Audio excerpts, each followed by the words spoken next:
It was going to be the most important video call of my life. In the past 6 months, my husband and I had only seen each other once, but we'd made it count. I ran my fingers over my abdomen as I recalled that amazing night.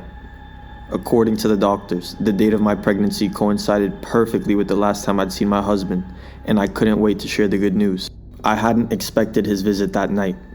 I had been boiling some pasta with a half-finished glass of wine in hand when the apartment intercom sounded, and there he was.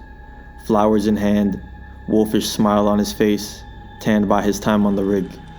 As we embraced, I even thought I could smell the sea salt in his hair.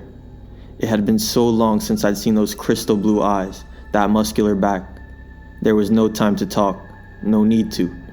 I barely remembered to turn off the stove before he carried me to bed. "This is our little secret," he whispered before he left, hours before dawn. It was such a strange thing to say that I thought I'd misheard him, but later I understood. There was no way my husband had enough vacation time saved up to visit me. He must have taken sick leave without permission and then ran like hell to make his airline connections. Sweet as it had been, it was risky. If he got caught, he might even lose his job. That must have been why he'd asked me not to mention our magical night together. If a coworker or one of his bosses on the rig overheard us, ... Even just telling him about the pregnancy was risky, but I couldn't wait any longer. We'd been trying so hard for a baby before he left with no luck. Now that it had finally happened, he deserved to know. I took a deep breath and launched a video call.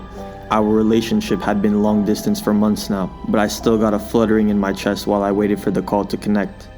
The background appeared first. Ugly industrial furniture, bunk beds, gunmetal gray walls plastered with photos of the two of us together. Then I saw his face.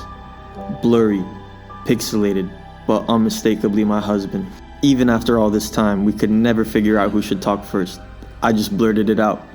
"Babe, I've got news. I'm pregnant." As always, the connection was weak, making my husband's expression unreadable. "What? Honey?"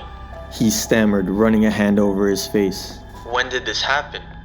When were you planning on telling me?" "Well, I mean, it's pretty obvious when it happened, right?" I laughed. "I would have told you sooner, but you asked me not to mention it." My husband stood up, looked around for eavesdroppers, then shut the door. I let out a sigh of relief. We could finally speak freely, and I needed that. I needed to hear what he really thought, because based on his reaction so far, he didn't seem excited. He seemed worried, upset, and I couldn't understand why. We talked about this a dozen times, and I had been sure we were on the same page about having a child.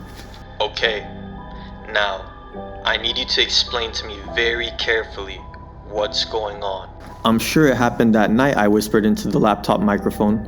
"You know, the night you visited 4 months ago. I wanted to tell you sooner, but you told me it was our little secret." "This is a joke, right?" My husband grabbed his forehead and groaned. "Please tell me this is a joke. Because babe, I haven't been off the rig since I got here." I blinked, confused. This wasn't happening. This couldn't be happening. A sudden buzz made me jump. The apartment intercom. My breath caught in my throat as I stared at the tiny screen. The face and voice looking into it were identical to that of my husband, on an oil rig thousands of miles away. "Hi, honey," the thing on the doorstep said in my husband's voice. "I brought some more flowers for you and the baby."